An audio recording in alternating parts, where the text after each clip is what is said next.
Bonjour à tous, donc dans cette vidéo, ce qu'on va faire aujourd'hui, c'est on va se faire un premier projet en Kotlin dans Android. Le projet qu'on va faire, c'est une espèce de petit jeu avec des boutons où on doit appuyer sur un bouton en particulier et ensuite ce bouton va se déplacer, une espèce de guacamole qu'on appelle tape le lapin. Donc on va commencer tout de suite en se créant un nouveau projet ici. Donc on a parti Android Studio. On clique sur New Project et ce qu'on va choisir c'est le modèle Empty Views Activity qui nous permet d'avoir le projet le plus minimal possible en fait généré par Android Studio. Mon projet je vais l'appeler Tape le lapin. Là je vais avoir mon nom de package, l'endroit où le projet va se situer et je mettrai un lien dans la description pour le code source à la fin de la vidéo. On choisit comme langage Kotlin cette fois-ci et on va pouvoir créer notre projet.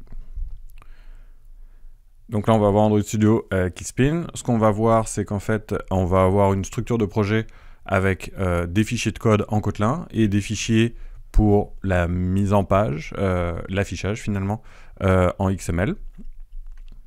Le premier fichier qu'on va aller ouvrir c'est celui de mise en page qui est ici. On a trois choix en fait, on peut utiliser une espèce d'éditeur graphique pour l'interface ou aller directement dans le code. On veut aussi pouvoir exécuter notre projet tout de suite et c'est ce qu'on va faire. Le but quand on apprend en général c'est d'essayer d'exécuter le plus souvent possible. Donc là on va exécuter ce que le projet, enfin ce qu'Android Studio a généré comme projet au départ. Et ensuite on va aller modifier notre code. Pendant que ça démarre, ça prend parfois un certain temps, on va regarder rapidement la structure de notre projet. Donc le premier dossier ici, ça s'appelle le manifeste.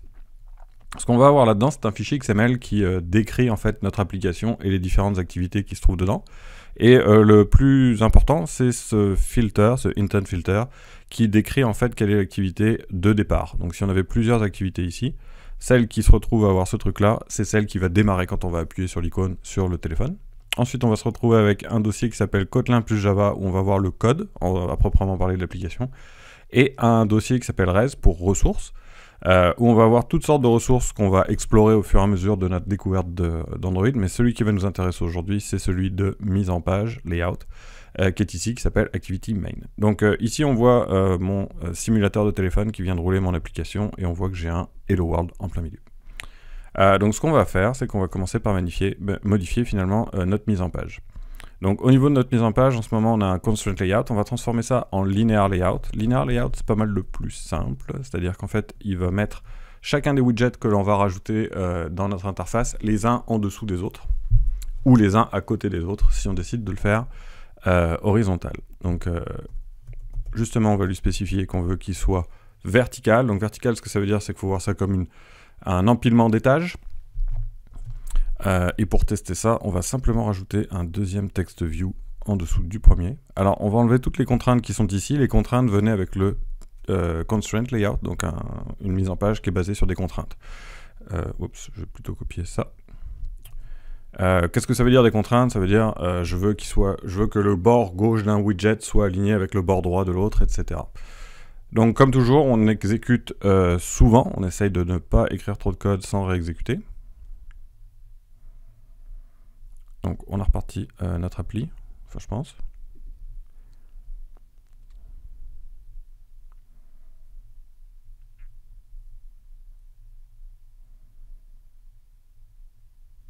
Voilà. Et on voit notre résultat avec, au lieu d'avoir un seul Hello World, maintenant on en a deux. Donc TextView c'est un widget qui va permettre d'afficher un petit texte. Ok, donc ce qu'on voudrait obtenir en fait, c'est avoir un titre un peu plus gros. Et ensuite, on voudrait avoir 9 boutons dans une séquence en dessous. Et sans doute 2 compteurs pour le nombre de fois où le joueur s'est trompé et le nombre de fois où le joueur a réussi. Pardon. Donc ce qu'on va faire en fait, c'est qu'on va essayer de grossir notre Hello World, première chose. Donc pour ça, on va aller chercher un text size. Et on va lui spécifier une valeur explicite, mettons 30 dp. Et si vous redémarrez votre appli, vous allez voir que la taille du texte a changé pour être plus grande en fait. Donc là on voit notre Hello World qui est pas mal plus gros. Donc ce qu'on voudrait mettre en fait c'est le nom de notre jeu. Donc on va l'appeler Tape le lapin. Voilà, voilà. Et ensuite en dessous on aimerait avoir deux textes qui se suivent l'un après l'autre sur la même ligne. Donc là ça va être à peu près le même principe qu'un linear layout ici. Simplement, au lieu qu'il soit vertical, il va être horizontal. Donc on va avoir un widget et un autre qui se suivent sur la même ligne. Donc ce qu'on va faire ici, c'est qu'on va copier-coller notre linear layout au complet à la place de notre... Enfin, ici, sous le truc. Et on va changer son orientation pour horizontal. Et juste pour le tester, on va mettre ici des tops et ici des flops. Donc, on peut enlever tous ces XLMNS. Donc ça, en fait, ce que c'est des déclarations sur des namespaces initiaux. Donc Android, ce que ça vous dit, c'est qu'à chaque fois qu'il y a quelque chose qui est préfixé par Android, cette propriété-là est définie dans ce schéma à cette URL-là, et ainsi de suite. Par exemple, ici, on voit que la app, on ne l'utilise pas, mais on n'a pas besoin de les déclarer plusieurs fois. Donc on peut les enlever de ceux qui suivent. Pareil pour le contexte ici. Donc on va se retrouver avec un linear layout qui a juste 2 tailles et une orientation. Alors là, il va falloir qu'on regarde un petit peu ce qui se passe. On va le prendre tel quel, on va l'exécuter et on va essayer de comprendre ce qui se passe et est-ce qu'on a un problème à cet endroit-là.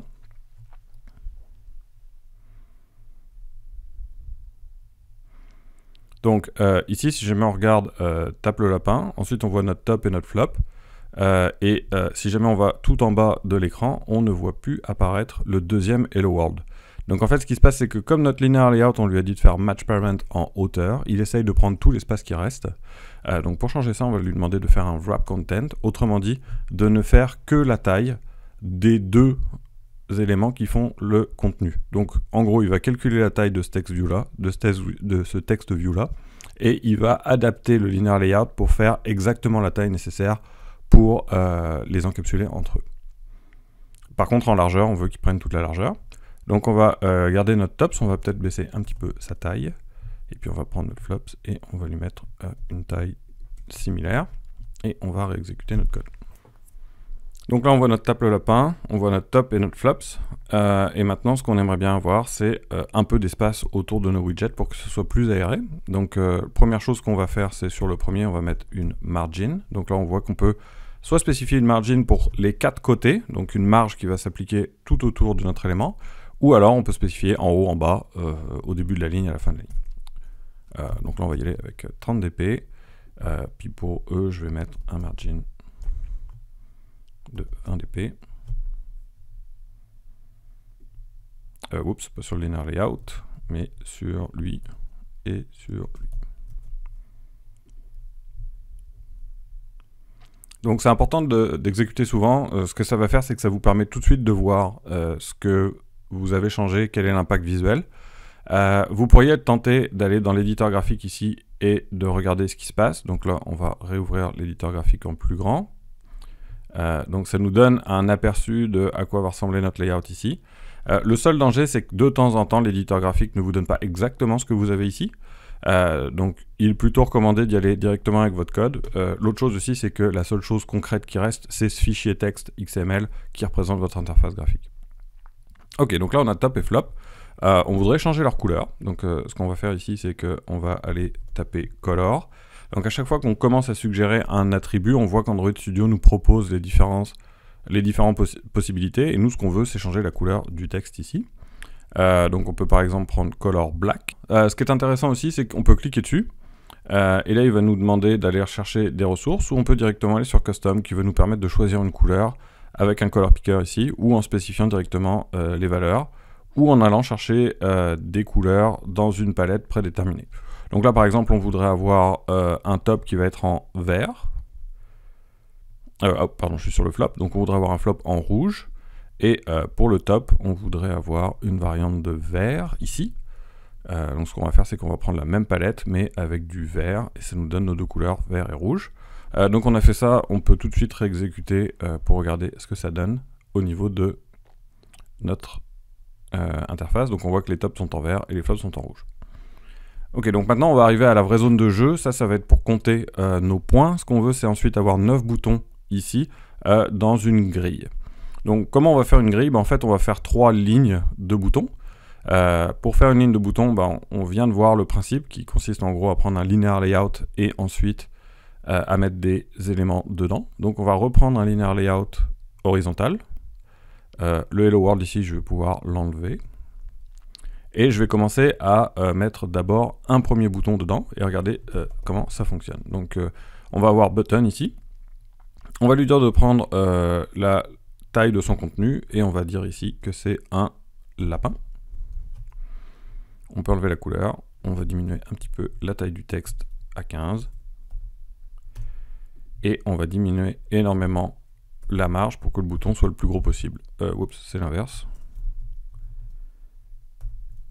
Et on va réexécuter. Donc à ce stade, on voit un bouton ici, lapin, et ici on voit flop. On va enlever notre flop. Voilà, voilà. Et on voudrait maintenant avoir 1, 2, 3 boutons sur la ligne, et on voudrait si possible qu'ils prennent chacun un tiers de la largeur. Donc comment on va faire ça? Au lieu de dire qu'on veut que sa largeur soit celle de son contenu, donc là on voit ici que c'est le texte lapin avec un petit peu d'espace à gauche, un petit peu d'espace à droite, on va lui donner une largeur bizarre qui est nulle, aucun pixel. Ça, ce que ça va permettre, c'est de le remplacer par un poids. Donc un poids, en gros, ça va être à quel point ce truc-là occupe de l'espace dans la ligne. Plus il a un grand poids, plus il va occuper de l'espace dans la ligne. Donc là, on va lui donner un poids de 1, ce qui veut dire qu'il doit occuper une part des pixels de la largeur, et comme il n'y a rien d'autre, il va prendre toute la largeur. Pour voir ce que ça donne, on va en mettre 2, et exécuter. Donc on voit maintenant que nos deux lapins prennent chacun la moitié de la largeur, et si j'en rajoute un troisième, on a chacun un tiers de la largeur. Donc la dernière chose qu'on va faire, c'est qu'au niveau de la hauteur, ici, on va lui demander d'être match parent, donc autrement dit de prendre la même hauteur que son parent.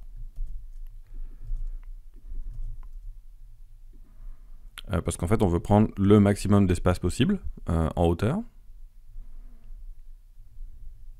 Alors là on voit que il fait exactement la même taille parce que son père, le linear layout, fait la taille de son contenu. Donc lui il dit fais la taille de ton père, et lui il dit fais la taille de tes enfants, donc ils font tous les deux la même taille qui est le texte avec un peu plus de marge.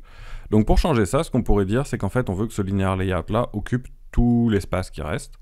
Et de la même manière que tout à l'heure, pour dire tout l'espace qui reste, on va aller remplacer la hauteur, ici, non pas par fais la taille de ton contenu, mais prends tout l'espace qui reste. Tout l'espace qui reste, ça va être un poids de 1 en hauteur, parce que ce widget-là est dans un linear layout, ici, vertical.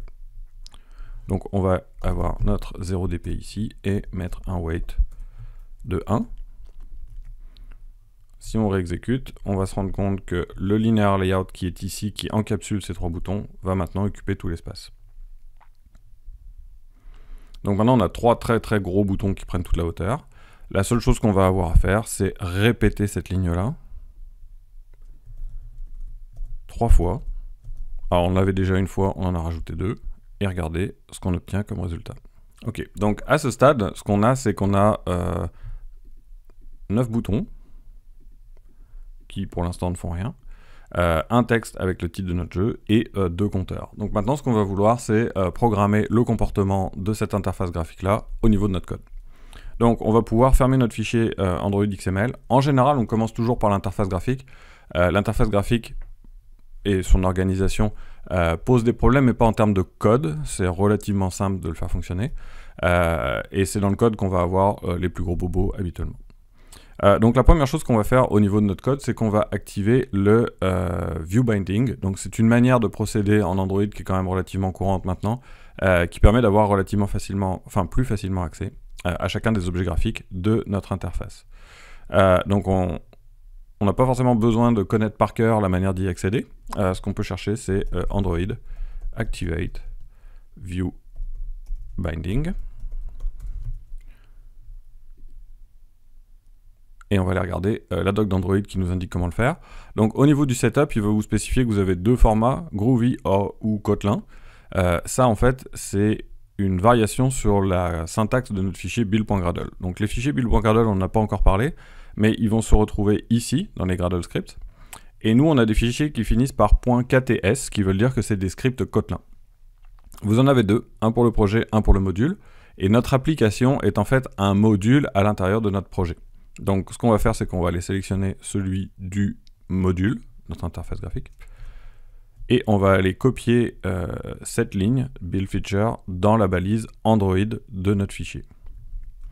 Donc là, ça peut être un peu flou pour s'y retrouver là-dedans. vous vous retrouvez dans un fichier avec il y a énormément de choses. Vous avez un Android qui commence à cette accolade-ci et qui finit à cette accolade-ci. Et à l'intérieur, vous avez des blocs, Kotlin Options, Compile Options, Build Types, Default Config. L'endroit où on doit avoir le View Binding, c'est dans le Build Features. Donc, si dans le projet, il y avait déjà un Build Features, on rajouterait la ligne dedans. Maintenant, en ce moment, j'ai pas de Build Features à l'intérieur de mon tag Android.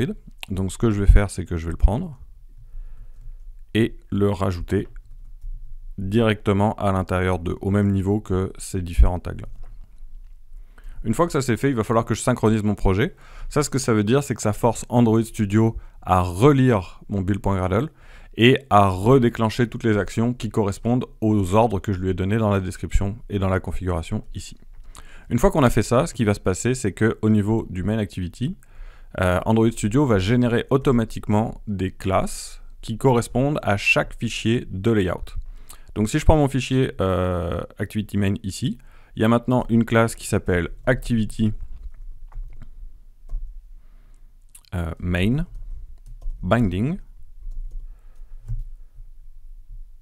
sur laquelle je vais pouvoir définir une variable. Donc on va l'appeler var binding.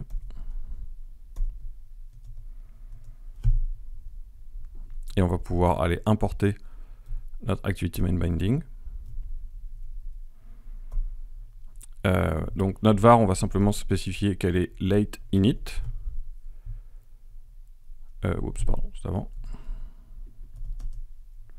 Parce qu'on ne l'a pas encore sous la main. En fait, on va l'initialiser au niveau du onCreate.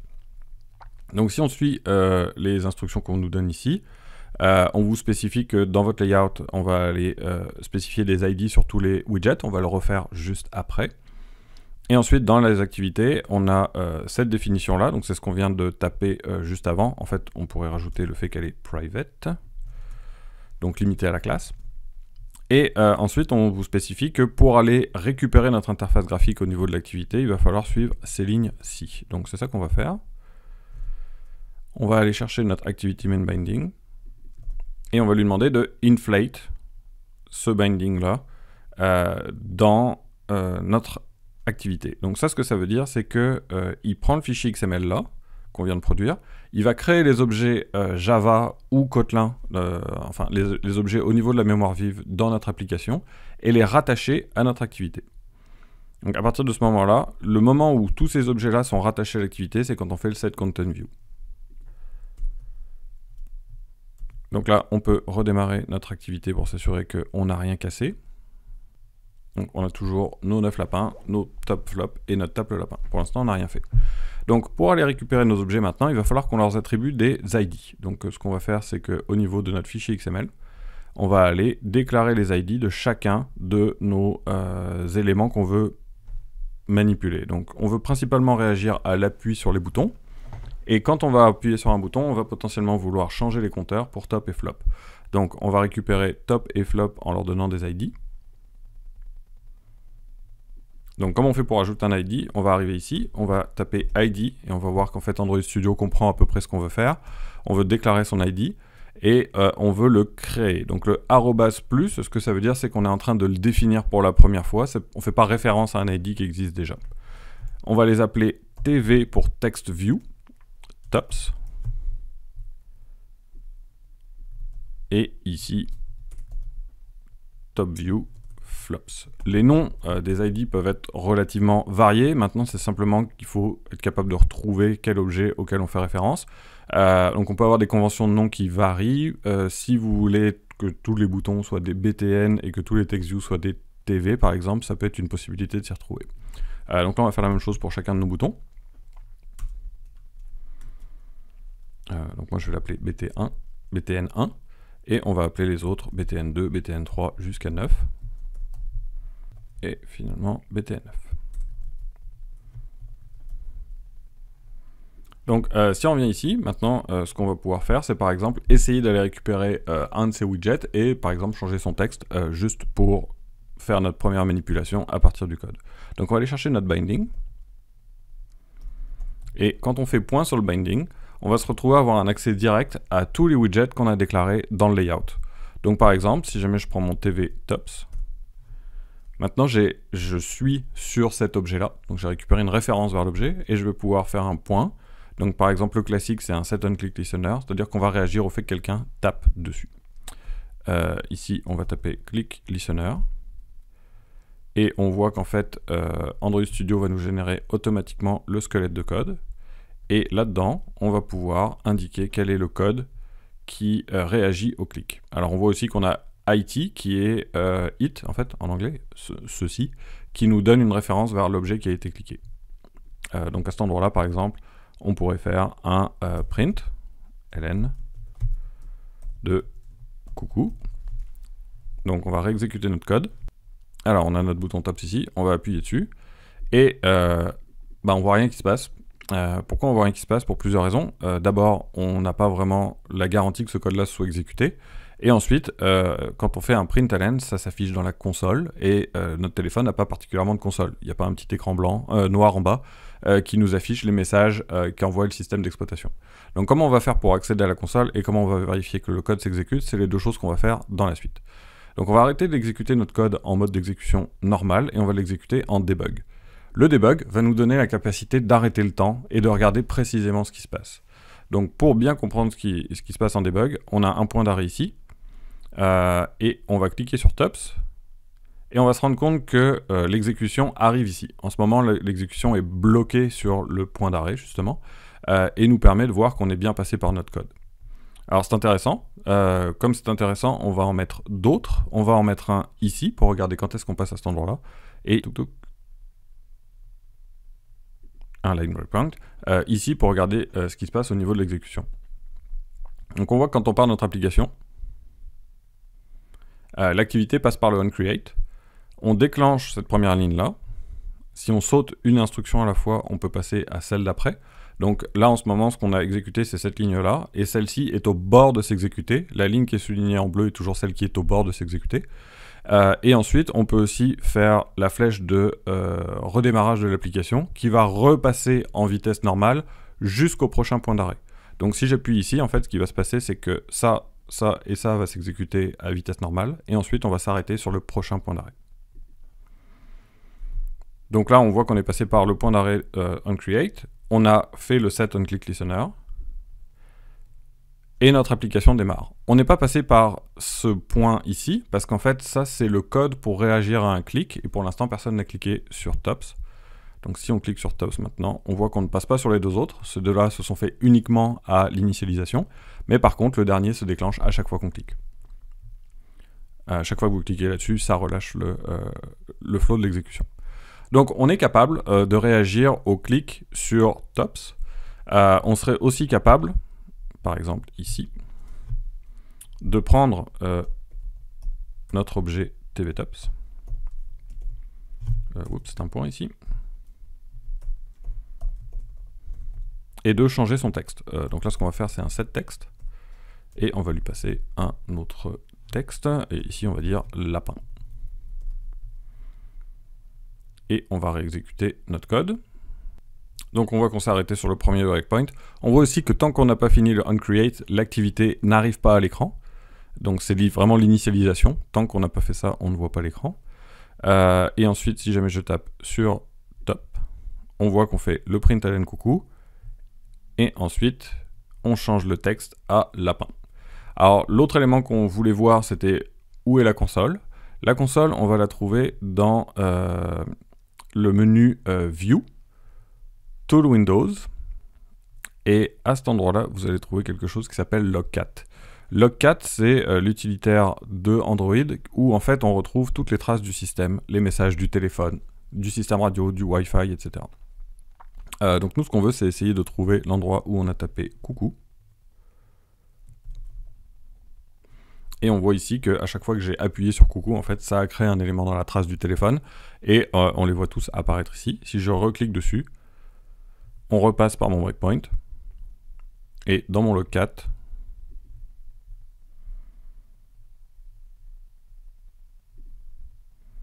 on voit la nouvelle apparition de coucou. Ok, donc là maintenant, ce qu'on va essayer de faire, c'est programmer notre application. Donc ce qu'on voudrait en fait, c'est qu'à la création, dans les 9 boutons, on tire au hasard un lapin et que tous les autres soient des taupes. et qu'à chaque fois que quelqu'un appuie sur le lapin se déplace sur une nouvelle case. Donc pour ça, il va falloir qu'on ait en gros deux fonctions. On va avoir une fonction qui va être à l'initialisation. Donc là, on va définir une fonction à cet endroit-là. Alors, comment on va faire pour définir une fonction en Kotlin? On va utiliser le mot-clé fun pour function. On va dire initialiser.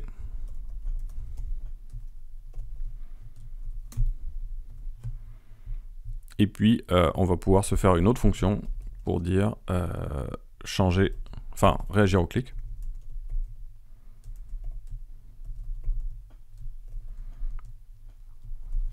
Ici.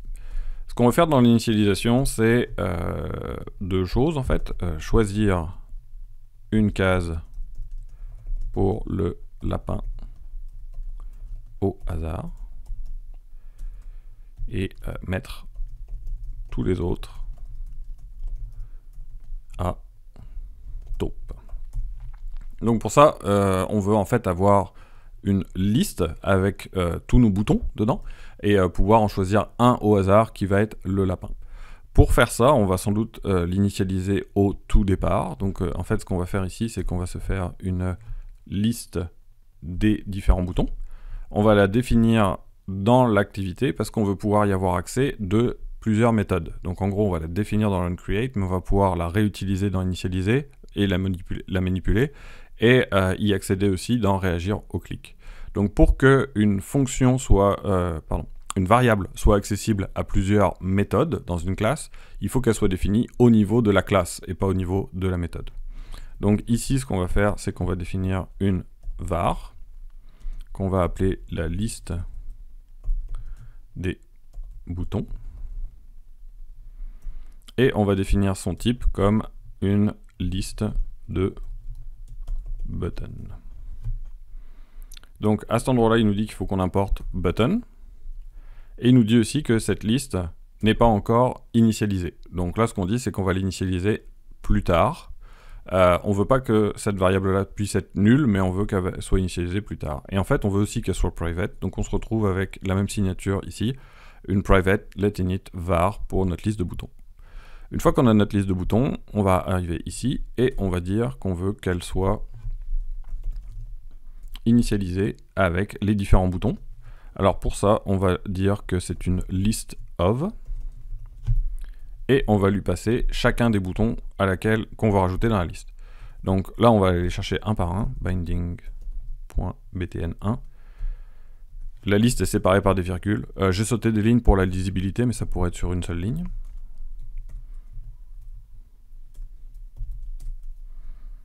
Je vais faire 3 paquets de 3 et ensuite mettre les bons ID.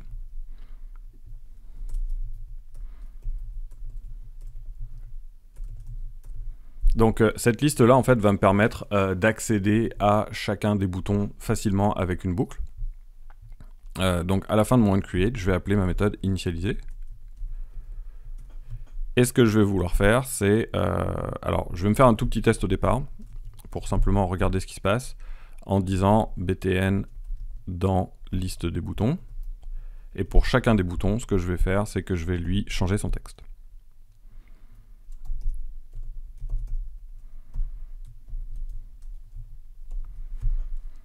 Alors, comme j'ai changé mon code, je vais l'exécuter, parce que j'ai déjà rajouté pas mal de trucs, et puis surtout, je vais mettre un point d'arrêt ici pour regarder ce qui se passe à chaque fois. Au fur et à mesure qu'on a compris les comportements, on peut enlever les points d'arrêt qui correspondent, mais on va toujours exécuter en debug le code qu'on vient juste de rajouter pour essayer de comprendre ce qui se passe et voir en fait ce qui se passe, parce que sinon, une application, ça va juste trop vite pour qu'on soit capable de regarder ce qui fonctionne. Donc là, on voit qu'on a notre liste de boutons. Si jamais on se met au-dessus, on peut voir un aperçu de sa valeur, cliquer sur plus et aller voir qu'on a effectivement bien nos 9 boutons dans notre liste. Et on va pouvoir sauter et passer 9 fois dans cette boucle où on voit qu'en fait, on est en train de changer le texte du bouton. Et on voit que nos 9 boutons ont récupéré la valeur nia. Donc moi, ce que je voudrais faire en fait ici, c'est avoir 9 taupes. Choisir une case pour le lapin au hasard. Donc en fait, en mettant tout le monde à taupe et en mettant un lapin après, je vais obtenir le même résultat. Et là, je veux aller chercher un lapin au hasard. Donc, je voudrais récupérer un élément au hasard dans ma liste. Donc, ce que je vais écrire, c'est que je vais écrire un commentaire en disant choisir un bouton au hasard dans la liste. Donc là, comment récupérer un élément au hasard dans une liste en Kotlin? Alors, si j'ai un doute là-dessus, je peux toujours aller googler, en fait, Kotlin.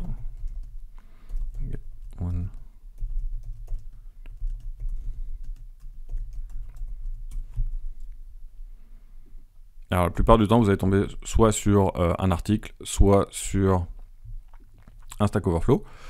Évidemment, vous pourriez aussi essayer de demander à ChatGPT, par exemple, ou utiliser un plugin comme Copilot pour générer ça directement dans le code. Donc c'est ça qu'on va essayer de regarder là tout de suite directement. On va aller prendre notre Android Studio dans le fichier, dans le menu File. On va aller chercher, oui, dans les paramètres, on va aller installer un plugin. Donc si vous cherchez ici, vous avez une partie plugin. Et on va pouvoir aller regarder le plugin Copilot de GitHub, qui va nous permettre en fait d'avoir de l'intelligence artificielle qui, en fonction de ce qu'on a déjà tapé dans l'application, va essayer de deviner la suite du code. Donc là, on redémarre l'IDE. Alors, on a une introduction à Copilot, on va juste la fermer. Ça nous indique principalement quels sont les différents raccourcis clavier. Donc là, par exemple, si jamais on arrive ici et qu'on dit choisir un bouton au hasard dans la liste, il va nous indiquer comment fonctionne Copilot. Donc il nous dit qu'en gros, les suggestions, si jamais on veut les accepter, on peut faire Tab. Et autrement, on a des raccourcis clavier, alors qui vont dépendre de la machine sur laquelle on est, pour faire un cycle à travers toutes les suggestions qu'il pourrait avoir. Donc là, on dit Got it. Si jamais vous regardez ici, il vous propose de faire val bouton lapin est égal à list bouton.random. Donc a priori on va lui faire confiance. C'est sûr que notre responsabilité finale c'est de comprendre comment le code fonctionne, mais avec un breakpoint on va être capable de s'assurer que c'est bien le cas.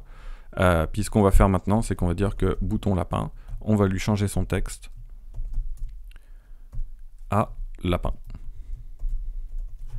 Alors l'autre chose qu'on va faire c'est qu'en fait l'aval bouton ici, on ne connaît pas son type en ce moment. Nous, on veut être sûr que c'est bien un button.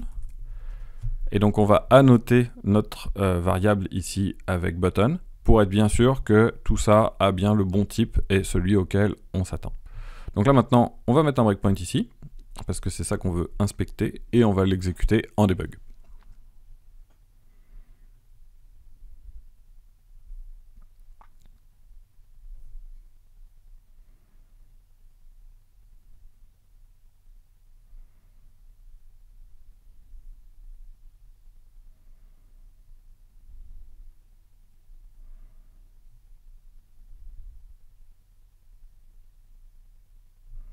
Donc notre code s'exécute, on arrive ici, donc ça encore, une fois c'est la ligne qui est au bord de s'exécuter, donc pour pouvoir voir la valeur de bouton lapin, ce qu'on va faire c'est qu'on va sauter une instruction, et maintenant on peut voir que bouton lapin vaut un des boutons, celui qui est à l'adresse mémoire 5857. Donc pour s'assurer que ça a de l'allure, on peut aller regarder notre liste de boutons là, et on regarde s'il y en a un qui est à l'adresse 5857 en mémoire, et effectivement, on a celui-là. Donc a priori, c'est notre 8e bouton dans l'ordre, donc l'avant-dernier. Donc on s'attend à voir le lapin sur la dernière ligne à l'avant-dernière case, puisqu'ils étaient numérotés 1, 2, 3, 4, 5, 6, 7, 8, 9, donc le 8e devrait être ici. Donc on va relâcher l'exécution, et on voit bien que toutes nos taupes sont au bon endroit, sauf le lapin qui est sur la 8e case. Donc là, on a notre lapin, il était à la bonne place. Maintenant, la question, c'est comment faire pour avoir une fonction qui permet de réagir à taupe et lapin, et met à jour nos compteurs, et bouge le lapin à chaque fois. Donc pour l'initialisation, a priori, on est bien. Maintenant, ce qu'on voudrait faire, c'est un réagir au clic qui permet de bouger le lapin. Alors la première chose, c'est de détecter si le bouton appuyé et le lapin. Ensuite, ce qu'on va vouloir faire, c'est calculer les scores et finalement bouger le lapin. Alors, la première chose qu'on va vouloir faire aussi, c'est rattacher cette fonction de réagir au clic aux différents boutons. Donc, pour faire ça, ce qu'on va faire, c'est qu'on va faire sensiblement la même chose que pour ce setOnClickListener. Pour chaque bouton, donc là, on va faire une boucle, on va parcourir chacun des boutons. Donc, for btn in liste de boutons.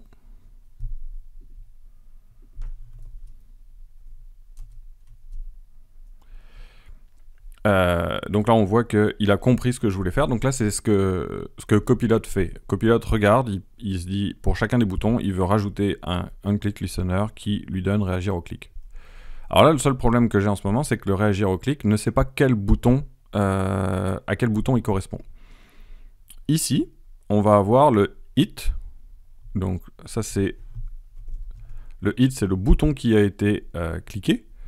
Et ensuite, on a aussi le btn, qui est le bouton sur lequel on l'a rajouté. Donc, à cet endroit-là, on va avoir la possibilité de réagir à ces deux variables-là. Donc, ce qu'on va rajouter ici, c'est un hit qui est de type view. Donc, et un button qui est de type button avant le début de notre fonction. Il me manque une parenthèse. Donc je viens de changer la structure en fait de mon réagir au clic pour être capable de me souvenir à la fois de quel est le bouton qui a été cliqué et en deuxième quel est le bouton sur lequel j'ai rattaché la fonction. Si j'y réfléchis, le bouton sur lequel j'ai cliqué et celui sur lequel je l'ai rattaché sont le même. Donc en fait là j'ai deux paramètres qui servent pas vraiment à grand chose parce qu'ils seront toujours égaux. Donc je vais juste garder hit à cet endroit-là et l'enlever dans ma séquence. Donc la première chose qu'il faut que je me demande, c'est est-ce que je suis moi-même le bouton.